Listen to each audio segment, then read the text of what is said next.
Google acaba de presentar sus nuevos productos Pixel, más precisamente el Pixel 7, el Pixel 7 Pro, el nuevo Pixel Watch y su nueva tablet. Si viste el evento te habrás fijado como Google habló muy poco sobre el hardware de estos dispositivos, así que después de la presentación he visto sus especificaciones, las he comparado y hay algunas cosas que deberías saber. Empecemos hablando sobre el Pixel 7, que posiblemente sea el más vendido de todos. Esta nueva versión es un pelín más redonda en las arestas y ahora podemos ver el encuadre de las cámaras traseras en vez de tener pues una barra negra completa.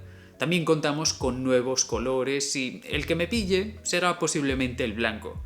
Aunque lo más importante para mí es el nuevo tamaño, un pelín más compacto, lo que significa también que su pantalla se reduce. Este modelo sigue con un panel AMOLED a 90 Hz, el lector de huellas por debajo de la pantalla, pero ahora tenemos el desbloqueo facial como un extra y algo que no nos dijeron durante la presentación es que esta pantalla es un poco más brillante. Otro apartado en el que han cambiado un poco ha sido en sus cámaras. Ahora tenemos una gran angular, pues un pelín superior, mientras que en la cámara frontal un nuevo sensor y la posibilidad de grabar en 4K a 30 frames por segundo. Su sensor principal sigue siendo el mismo, pero con el nuevo procesador Tensor G2 pues es capaz de hacer algunas cositas extra. Ahora podemos hacer fotos 2X con un recorte del sensor principal, tal como ocurre con los nuevos iPhones, y en fotos con algo más de zoom, pues Super Res Zoom se encargará de hacer las fotos algo más nítidas.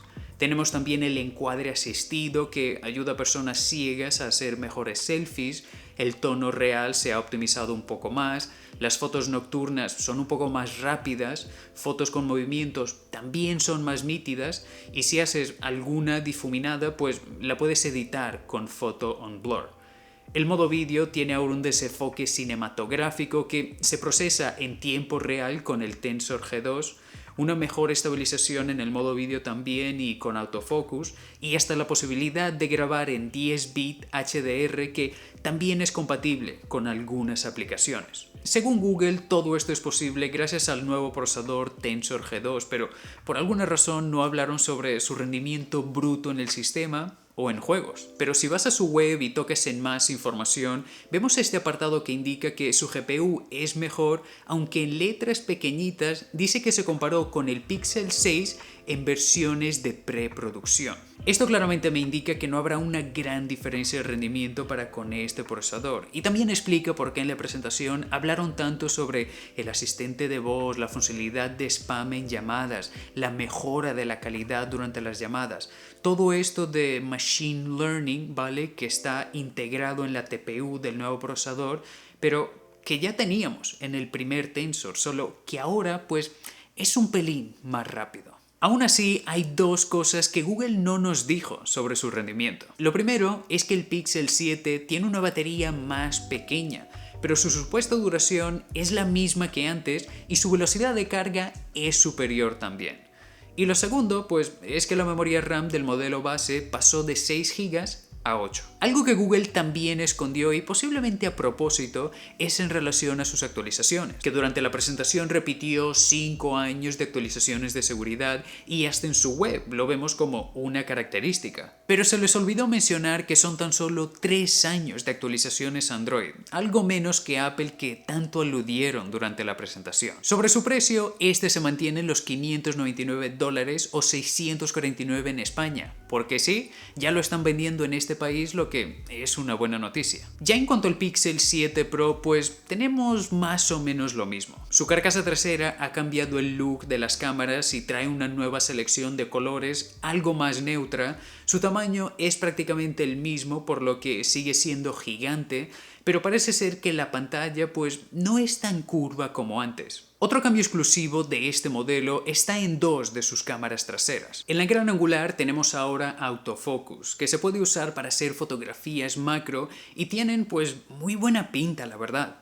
Pero la telefoto también se ha actualizado y ahora es capaz de llegar a un zoom de por 5, lo que tampoco está mal. Por todo lo demás, es prácticamente idéntico al Pixel 6 Pro, quitando claramente pues el nuevo procesador Tensor G2 y todas las novedades que lleva. Su precio de entrada es de $899 o euros, algo que, hombre, puede valer la pena o no caso necesites o quieras una mejor pantalla y un mejor apartado de cámaras. Ambos teléfonos son una pequeña evolución de lo que teníamos el año pasado y creo que si tienes un Pixel 6 o un Pixel 6 Pro, pues no se justifica el cambio. Seguimos sin tener carga rápida y la diferencia del rendimiento pues no será sustancial. Además de eso, el sensor principal de las cámaras continúa siendo el mismo, por lo que habrá que ver si hay alguna diferencia. Pero no se preocupen porque yo ya me pillé el Pixel 7, así que habrá review y comparativa. Y el tercer producto que la marca presentó fue el Pixel Watch, que como puedes ver tiene un diseño redondo con unos bordes súper gruesos en la pantalla y unas correas propietarias con un nuevo sistema de sujeción. Pero lo más importante aquí es su integración con Fitbit, una empresa de Google y que a días de hoy pues es una de las mejores empresas al analizar este tipo de información. Y es por eso que dicen que su detector del ritmo cardíaco es el mejor que han hecho, que con Fitbit Premium pues te dará mucha información personalizada hasta cuando estés durmiendo. También tiene la posibilidad de hacer un electrocardiograma y detectar caídas, pero tan solo en el 2023. Pero claro, para utilizar Fitbit Premium tienes que pagar una suscripción y el miedo que tengo es que si no pagas esta suscripción, el reloj será mucho más básico y en ese sentido, pues quizás no valga la pena pagar $350 por este reloj. Personalmente creo que es un precio bastante alto, no tiene ningún sensor que me haya dicho, hostia, lo quiero, es diferente a los que tenemos en el mercado. No, así que, hombre, personalmente lo quiero probar, pero esperaré alguna promoción porque es un poco caro. Y el último producto que la marca presentó fue la Pixel Tablet, cuyo diseño pues diría yo que es bastante tradicional y me sorprende un montón los grandes marcos que tiene.